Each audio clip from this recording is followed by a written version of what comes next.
Good evening. Welcome to the Development Management Committee. I'm Councillor Kieran Bowker, the chair of the committee. Just some housekeeping. Before we start the meeting, I need to make the public attending aware of the following. We're not expecting a fire drill, so if the fire alarm goes off, please make your way out of the nearest fire exit and assemble in front of Runnymede Hall.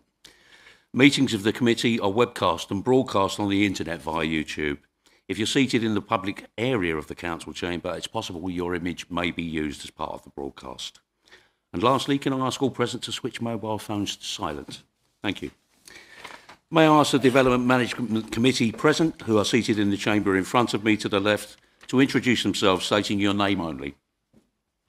Good evening, my name's Councillor Peter Gregg. I'm Vice Chairman of this committee. Good evening, I'm Councillor Alan Acott. Good evening, I'm Councillor Carol Sage with laryngitis. Good evening, I'm Councillor Grace Watson. Good evening all, Councillor Rob Lillis. Good evening, Councillor Gareth Howlett. Good evening everyone, Councillor Russ Savage.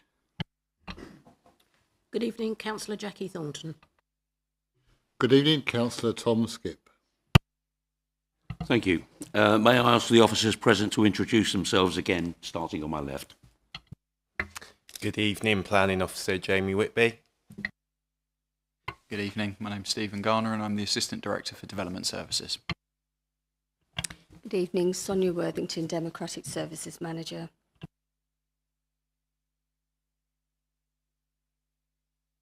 May I ask any other members that are present to introduce themselves?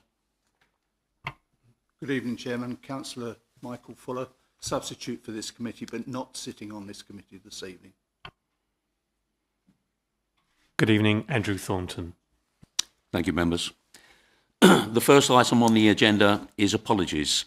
I have apologies from Councillor Stephen Sage from Canvey Island Town Council for the previous meeting when he did actually send in apologies. He's also not present this evening. Item 2 is members' interests. Are there any interests to declare, members? Okay, item 3 is minutes. Are the minutes for the Development Management Committee held on the 6th of February 2024 agreed? Agreed. Do I need to sign those?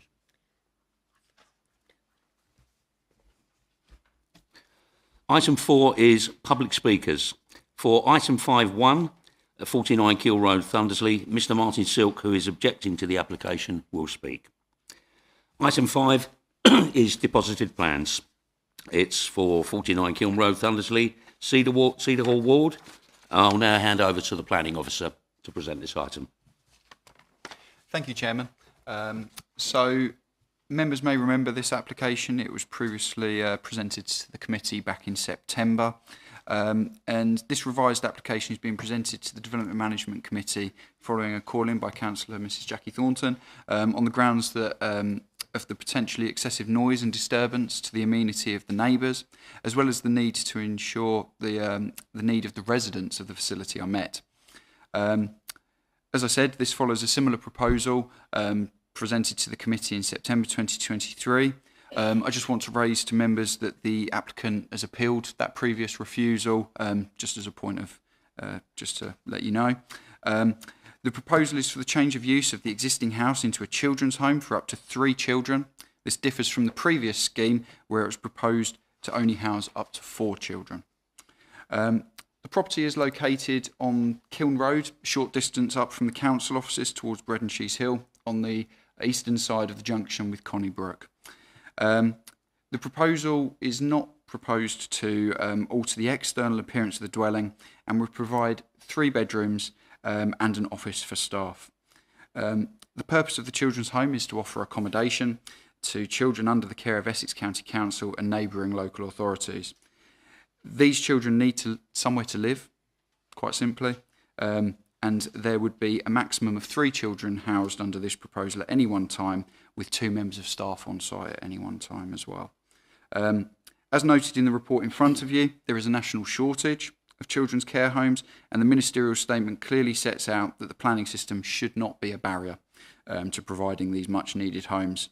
The existing use of the dwelling is residential. It is in a wider residential area, and this residential use that is proposed would supplant the other residential use, which is currently used as a family dwelling house.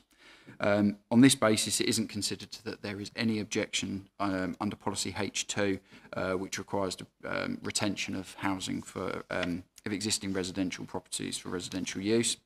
The site is considered to be appropriately located in close proximity to shops, public open space, schools, transport and other amenities. Members may remember that the previous scheme, which proposed to house up to 4 children, was refused by the committee. This was a member overturn of the officer's recommendation, and it was refused for 2 reasons. The lack of adequate garden space for the occupants was one, and the lack of off-street parking was the other reason. As set out in the report, whilst the garden area is still deficient for a dwelling of this size, that has not changed. This is an existing situation, and a family of the same or larger size, with the same amount of occupants as that being proposed, could live in the property right now, and we would have no reason to object to this scheme. And this is the same advice I gave previously. And under this scheme, there would be less pressure than the previously refused scheme, because instead of 4 residents, children residents, there would be 3. The on-site parking requirements for the site in totality requires 5 spaces, 4 for staff and 1 for a visitor. 3 off-street parking spaces are provided that meet the current adopted parking standards of 2.9 metres wide by 5.5 metres deep. Whilst this represents a deficiency, speaking practically, there would only be 4 staff on site for short periods of time throughout the day. That would be during changeover periods. And visits to the site could be arranged so that they do not coincide with these changeover periods. The site is also within very close proximity to good quality public transport links with very frequent bus services up and down Kiln Road, and it's a very short distance from the bus stop that's outside Civic, which I also consider, in combination with the existing on-street parking restrictions, which are double yellow lines, would act to deter inappropriate on-street parking. If people were to park on the double yellow lines, this would be an enforcement matter for the local parking partnership. Pragmatically, my professional opinion is that the occupation of this building is not considered to result in additional parking stress above and beyond that which might be caused by the occupation of this property by a family, which could be the case at the moment and could be the case in the future and would not require planning permission. I will take the opportunity to note a couple of points. I'm aware that some members may have been circulated a number of news articles highlighting that private provision of healthcare is causing financial problems for the delivery of childcare and also placing undue stress on council budgets. Put simply, you cannot under any circumstances apply any weight to those considerations. The finances involved are not material planning considerations and are not material to the consideration this evening. I would also highlight that this application has been submitted with a location risk assessment.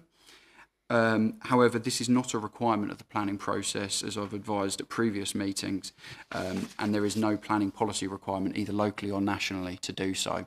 For the reasons set out in the report before you this evening, the application is recommended for approval subject to conditions, and I hand back to the Chairman. Thank you. Thank you very much, Stephen. Mr Silk, would you like to make your statement and take to the lectern, please? Thank you.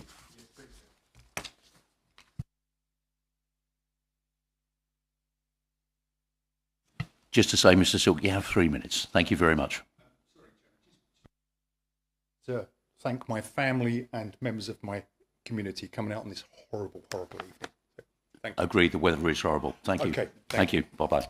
Okay, good evening. Thank you for allowing me to speak. The following statement is the decision notice for the refusal of planning permission for 49 Kiln Road. That was unanimously voted on by members. The proposed use of a dwelling house as a children's home would cause it to be more intensively occupied by children than a Class 3 residential use. The rear garden of the property is considered of insufficient size to provide an outdoor recreational area for the proposed level of occupation, resulting in suboptimal conditions for the children that would be placed there, contrary to policy EC2 of Council's adopted local plan. The Council's residential design guidance and government guidance, as contained within the planning policy framework, states at paragraph 130, planning policies and decisions should ensure that developments create places that are safe, inclusive, accessible, and which promote health and well-being with a high standard of amenity for existing and future users. Where crime and disorder and the fear of crime do not undermine the quality of life or community cohesion and resilience. The proposed use of a dwelling house as a children's home would attract callers to the premises over and above that expected for a Class 3 residential use. There is not the space to accommodate this on site along with parking for staff, so the proposal is likely to lead to additional on-street parking in surrounding streets to the detriment of the amenity and convenience of residents of those streets, contrary to the requirements of Essex parking standards, design and good practice, and policy T8 of Council's adopted local plan. Councillors, we ask you, what has changed? 4 residents down to 3 will still require a minimum of 2 carers per shift, plus the crossover of carers during shift changes at unsociable hours, plus visitors, cleaners, social workers, etc. Our objections remain the same. Lack of sufficient parking, lack of sufficient amenity space for residents of number 49, impact on residential amenity for number 51 and surrounding neighbours. Highway safety is a concern. Perception of crime is a concern. The report refers to supplementary documentation to support the application. The 3 documents contain errors. For example, the property is nowhere near a canal, as suggested.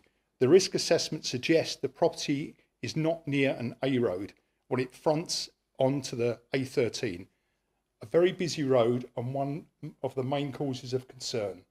The risk assessment states the property has 3 floors when it has 2, and that it has escape stairs, which usually suggest that they are external. These are not shown on the plan. May I just ask you, Mr. Silk, if you could sum up, please? Yes. Thank you very much. Chair. Sorry, Chair. Bit nervous tonight, and it's taken a bit longer. Sorry about that. I'll wrap up.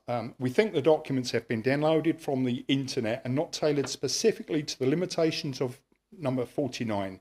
We are concerned by the repeated mention of the ministerial code in the officer's report. Also, the fear of intervention is a concern. It's been mentioned on many DMC meetings I've watched in recent months, and I quote, "It would not be sustainable if this went to appeal." Councillors, we urge you to do what's right tonight, not granting planning permission. Do not succumb to the pressure from above. You owe it to the community and residents you represent, many of which have lived happily 40 years in this location. Thank you. Thank you very much, Mr. Silk.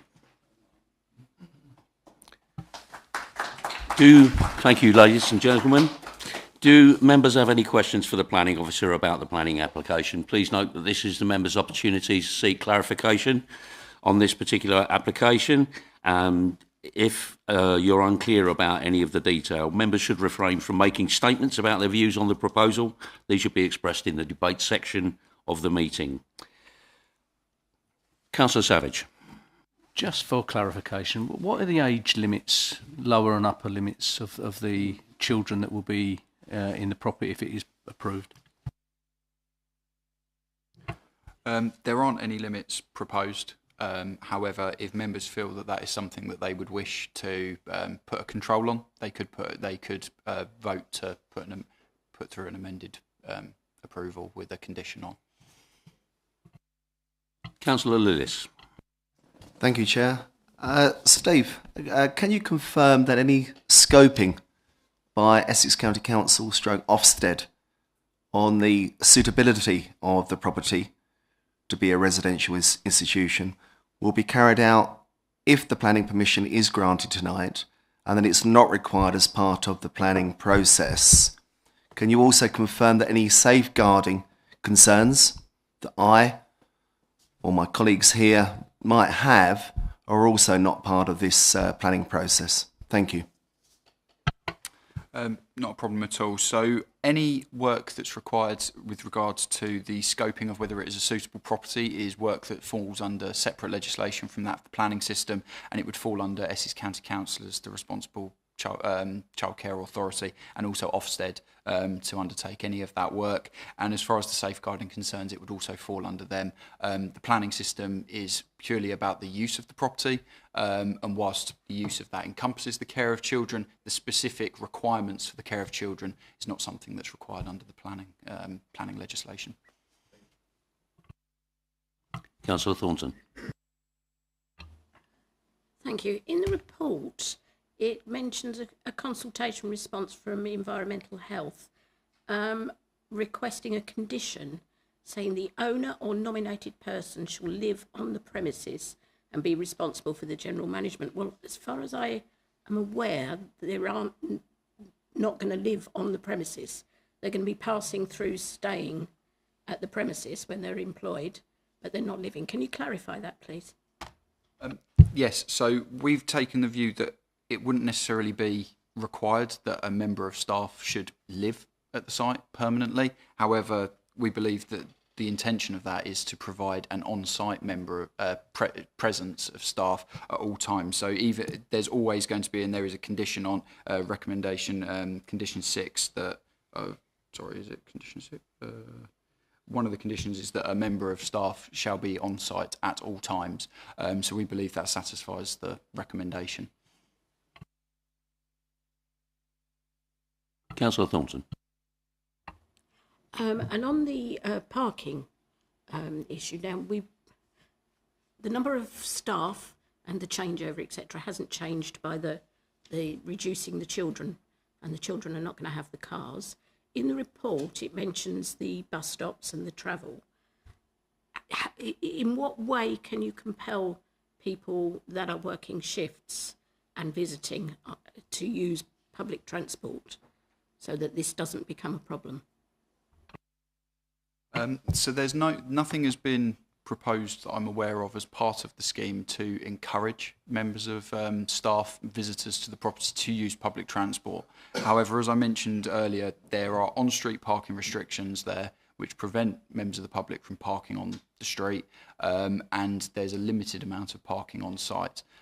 So therefore, there is some general logistically desire to use public transport would be beneficial. However, we cannot enforce that the staff, for instance, or all visitors do use public transport.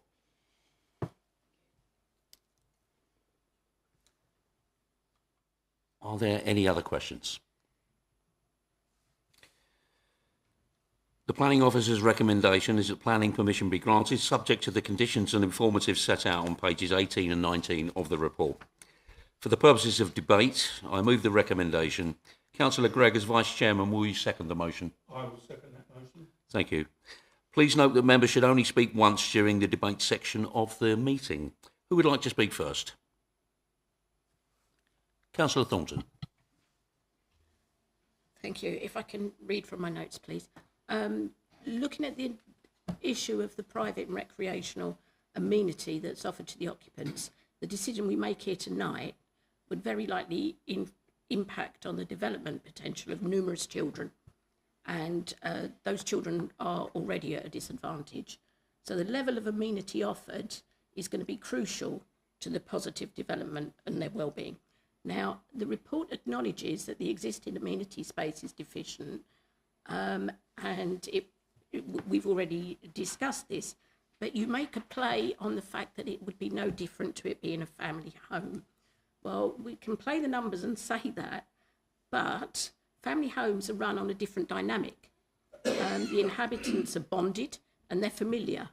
The impersonal atmosphere and potentially consistent turnaround of residents creates a greater need for the children to have access to amenity, and that allows them room to adjust at their own pace and if we want them to flourish. Now, as a mum, I don't believe that Thundersley Glen offers a suitable environment as a compensatory amenity space, as indicated in the report, particularly for any young lone females that might be staying there.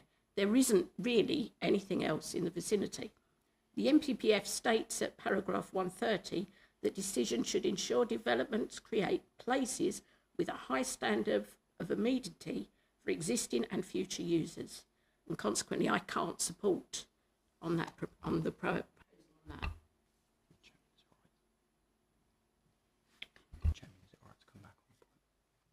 Would you like to come back on that, Steve? Yes. Thank you.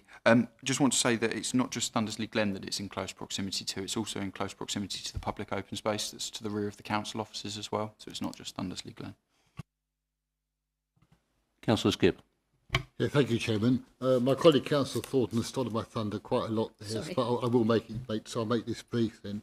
I mean, as my colleague pointed out, this is still deficient in amenity space for the reasons that my colleague said. And I note that the officer said in his report that a family of 4 or 5 could live there without any permission. God, I do accept that. But as my colleague said, we need to look at this proposal, which is for a care home, potentially for vulnerable children, which is not a normal family situation. So therefore, I agree that no, the amenity space is a big issue for me. So I think I'll have trouble supporting this in this occasion. Thank you. Thank you, Councillor. Councillor Savage. As with any application for any kind of property or change, you have to take them on their own merits. Now, we've recently passed an application for a dwelling that was converted into a care home.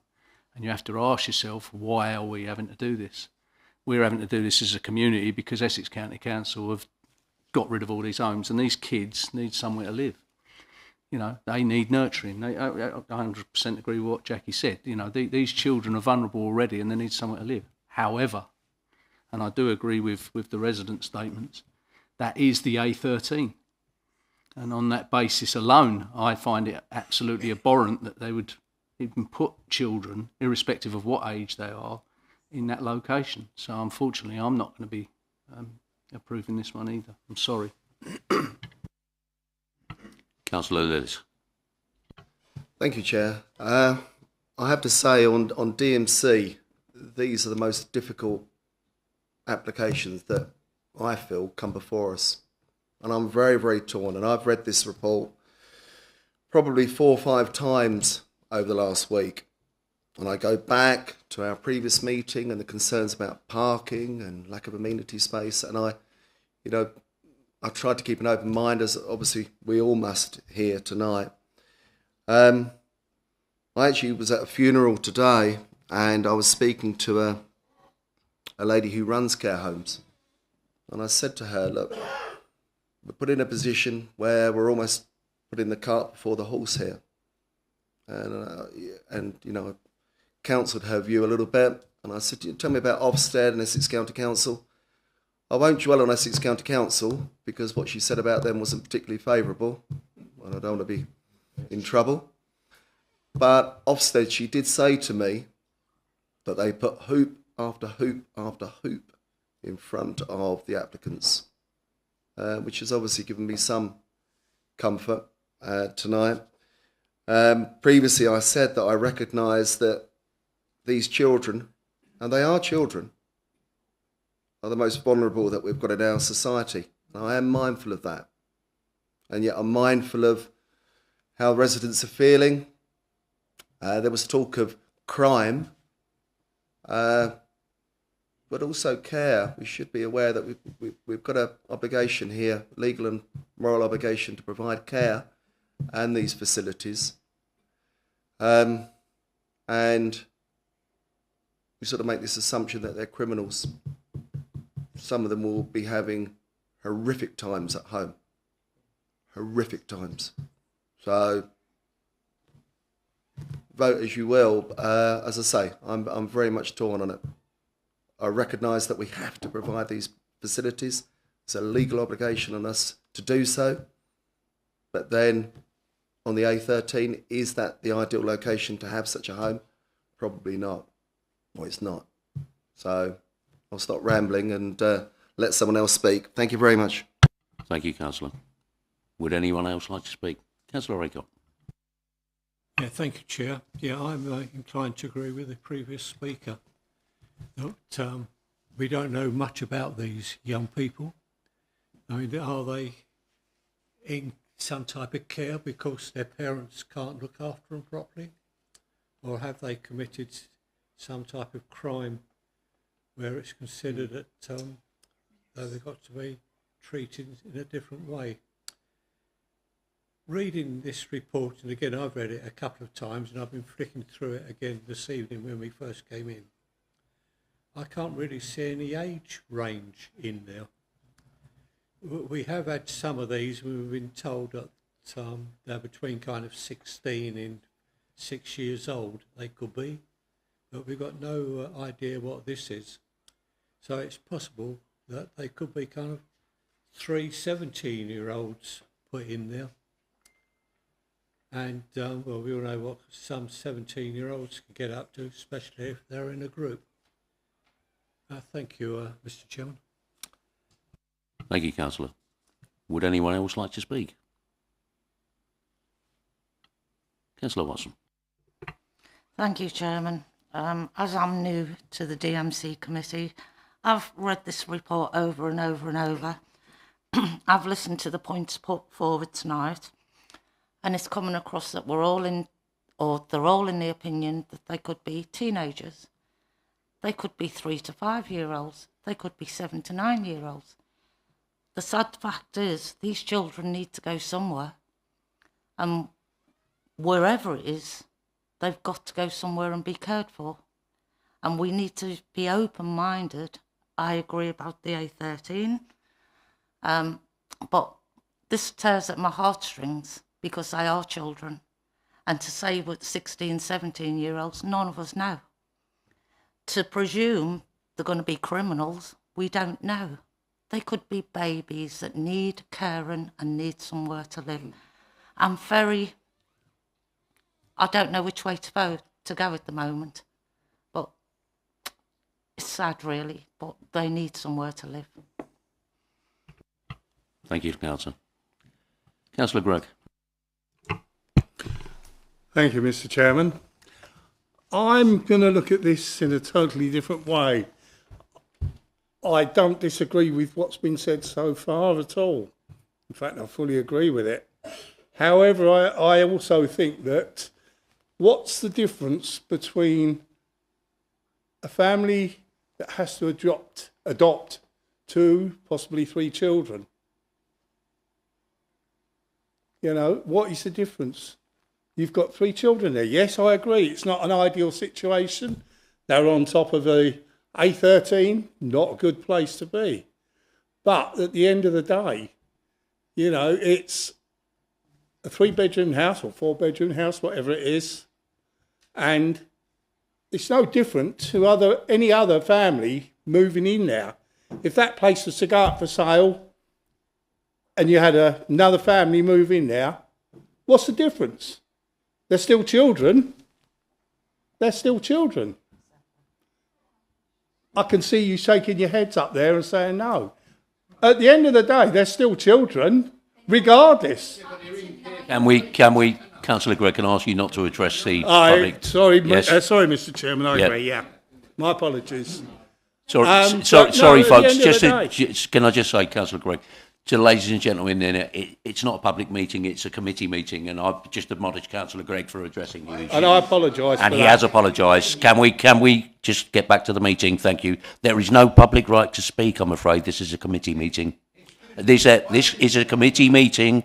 You don't have the right to speak. You've already, your representative has already spoken. Yep. Thank you. My apologies, Mr. Chairman, on that. Accepted. I personally cannot see what the difference is between a family of 3 or 4 going in there to having these children in there, other than the fact that these children are obviously children in need of help and care. For whatever reason, they may have committed a crime. On the other hand, it may be that their parents can't look after them anymore. In this day and age, with the way things are going financially, they possibly can't. So, unfortunately, I mean, I just totally agree with what's already been said here, but I'm going to vote for it, I'm afraid. Thank you. Thank you, Councillor. Would anyone else like to speak? Okay, members, the motion before you is for approval. May I have a show of hands, please? Those for the motion.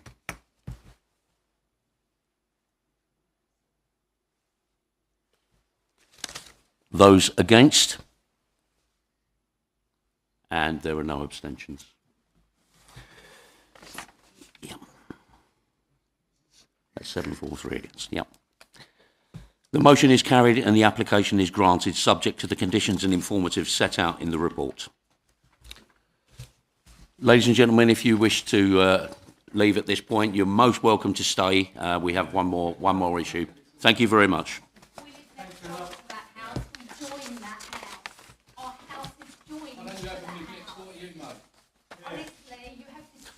Thank you very much, ladies and gentlemen.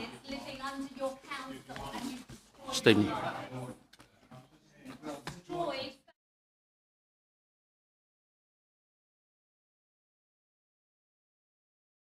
You've had your spokesman has spoken. That part of the meeting is over. Thank you very much.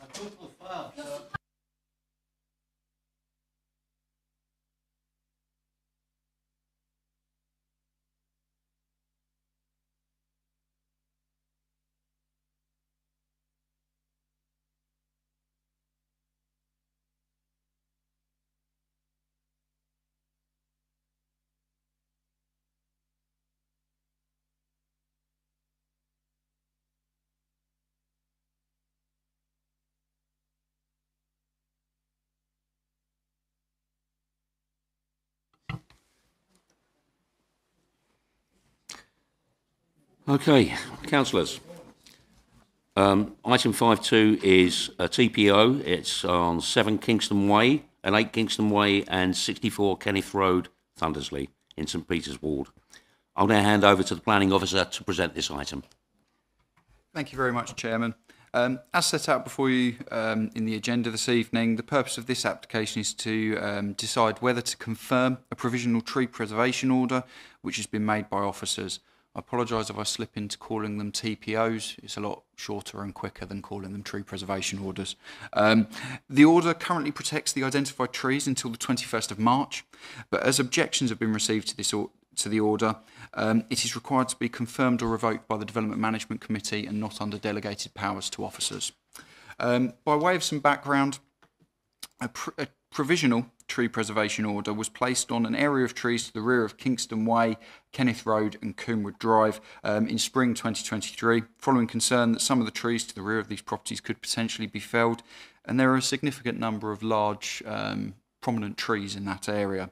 The provisional order lasted for 6 months, and the purpose of this provisional order was to protect those trees to allow us a period of time to go out and undertake a detailed survey and assessment of all the trees within this area, which we've subsequently done. The original blanket order, as expected, covered many trees which didn't warrant protection. There were small trees, no bigger than this, saplings that were protected by the order, and that is not the purpose of tree preservation orders in people's gardens.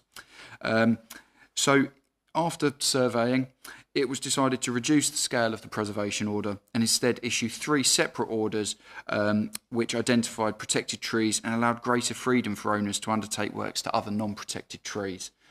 So you can see here, this is you've got the area of the previous order outlined in black dots, and then you've got the trees covered by the 3 proposed orders. So you've got the blue dots here and the orange dots here were tree preservation orders that covered a number of trees, and those have been confirmed by officers under delegated authority because no objections were received.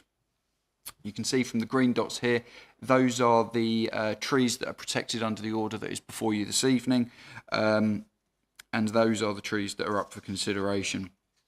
As you can see, those trees cover a significantly lesser area and cover a much smaller extent. So you can see from this image here, this is it broadly overlaid on a Google aerial. You can see it's a little bit difficult to tell some of them apart, but you can see it's this cluster of trees here that is subject to the order this evening. The smaller cluster to the north and the cluster to the west have already been confirmed. Just wanted to point to a slight clerical error in Appendix 2 of the report. As far as the location of the trees is described, they are correctly plotted on the map that is included. However, where it states the eastern boundaries for trees T1, T2, T3 and T4, this should say western, and where it states western for trees T5, T6 and T7, this should state eastern. Apologies for this mistake. As I say, the trees are correctly plotted on the map and so are clearly identifiable, and we can amend this this clerical error prior to confirmation of the order if that is what the committee so chooses to do this evening. All trees across these orders have been confirmed a tempo assessment has been undertaken. This is a tree evaluation method for preservation orders, and each individual tree has had this assessment undertaken on it. Copies of each of the tempo assessments under this order can be found in Appendix 1 of the report on the agenda. The scoring system broadly sets out that anything that scores between 12 and 15 points on the assessment is a defendable preservation order, and anything which scores 16 and above definitely merits a preservation order. Of the trees covered by this order, 1 scored 15, 3 scored 16, and 6 scored 18. So all but 1 definitely merit a TPO, and 1 is defendable. It's considered by officers that the trees assessed make a positive contribution to the amenity of the surrounding area, being visible from a large number of rear elevations of properties, and also from, granted, a slightly lesser extent, the street scene. However, there are still views of these trees between houses and above them, given the considerable height and size of some of these trees. And it's because of this that it's considered they provide a positive visual amenity to the surrounding area. And it is for these reasons that it is recommended this evening that the provisional order be confirmed. And I'll hand back to the chairman. Thank you. Thank you very much, Stephen. Do members have any questions for the planning officer regarding this application? Just to note, it's your opportunity for clarity, and please refrain from making statements. Councillor Sage. Apologies for the voice. Stephen, are any of these trees in private residential gardens or areas? All of the trees are located in private residential gardens. All of the areas to the rear here are private gardens. Councillor Skipp. Thank you, Chairman. Through you, I'd like to ask the officer, how much weight should we give to the fact that the visibility of the trees in question in respect to this application? Yes, certainly. So, whilst I fully acknowledge that it's not like these trees are located in a public park where they're fully visible all the way around from all locations from a public vantage point, there are views from public areas. There's also a significant number of the properties, the rear elevations and the gardens of these properties that view onto these trees, and it forms part of that amenity of the wider area.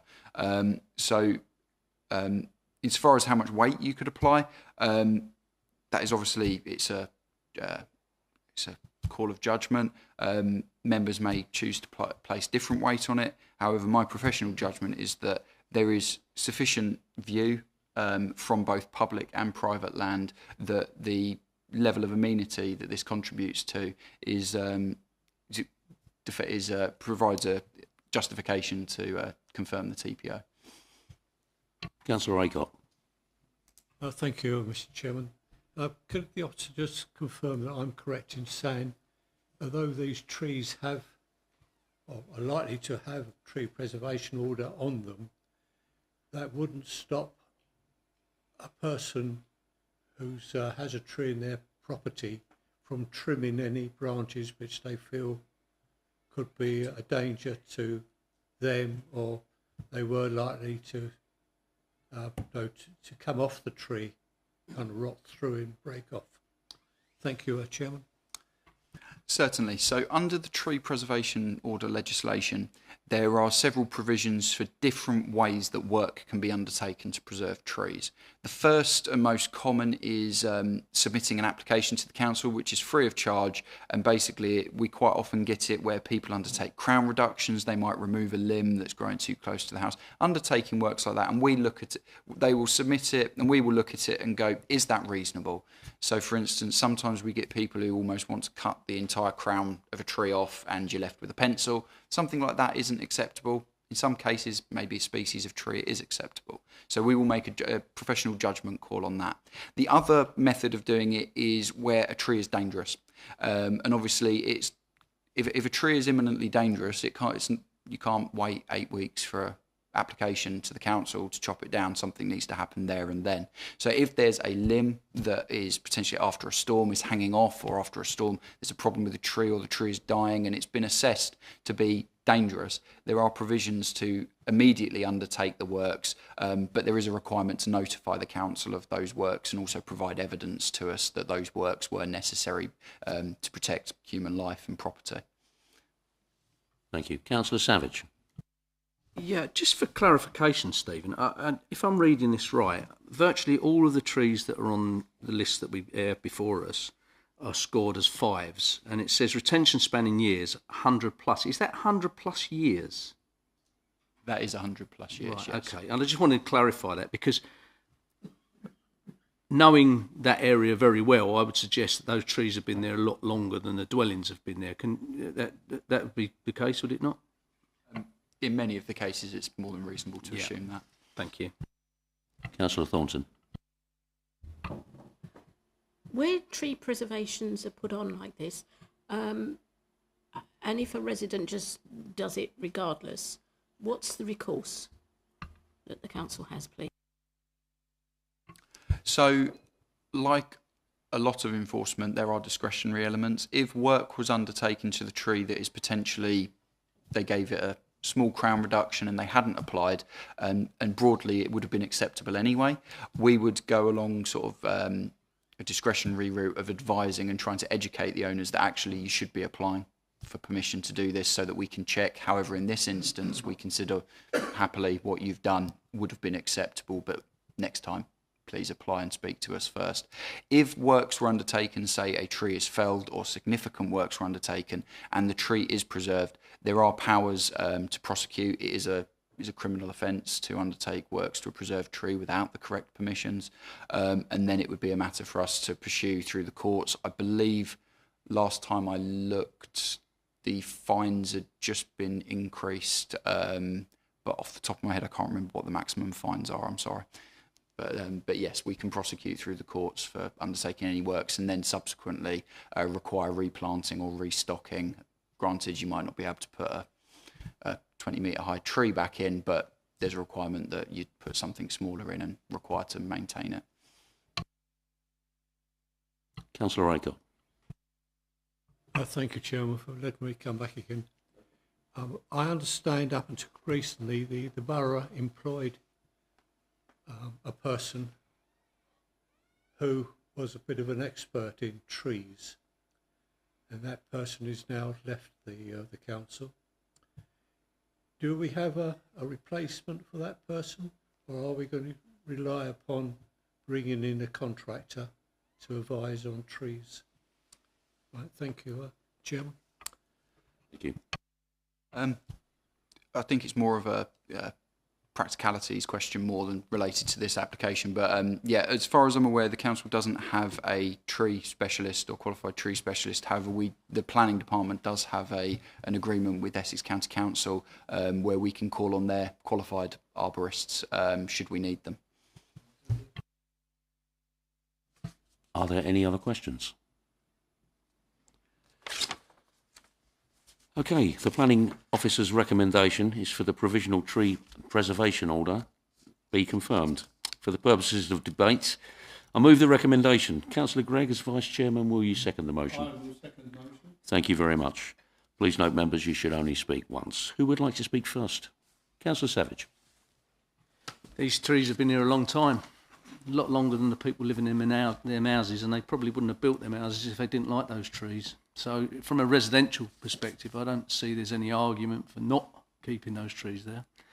From an environmental perspective, and certainly for other dwellings that may be affected by surface water flooding if they get taken out, you know, I think we've seen already just further down the road from there houses that have been built where they've taken all the trees out, and it's caused knock-on effect with surface water flooding on the properties below them. And I love a tree. As a kid, I climbed lots of them. So, you know, they're a beautiful thing, and I think we should keep them, certainly trees of that age, and I would be thoroughly supporting this application. Thank you, Councillor. Councillor Skip. Thank you, Chairman. Yes, I fully agree with the previous speaker. I mean, the fact that these trees may or may not be visible to the general public is not really relevant to me. A tree is a tree. They've been there a long time. They're an important part of our ecosystem, and we should be preserving them wherever possible. So I will be supporting the application. Councillor Lillis. Thank you, Chair. I also love trees. I love chairs.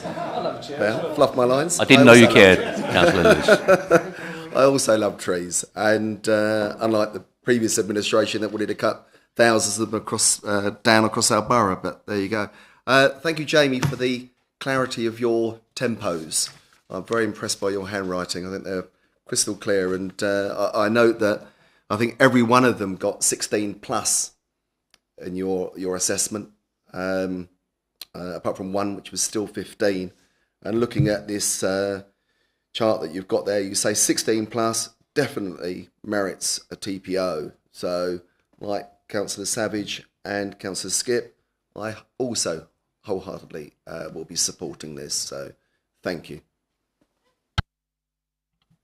Would anyone else like to speak? Councillor Gregg. Yes, I wholeheartedly support this as well. I also happen to like trees. I also happen to know that I used to climb trees. Thank you very much. Thank you. Councillor Sage. I will be supporting this application wholeheartedly, as I have loads of trees at the bottom of my garden, which I absolutely adore. It's a haven for birds. It's wonderful. Members, would anyone else like to speak? Councillor Howlett. Yep. I did climb trees as well. I'd just like to say I totally agree with everyone. We do need them. They'll also provide privacy for the houses that back onto each other. So I will also be in full support.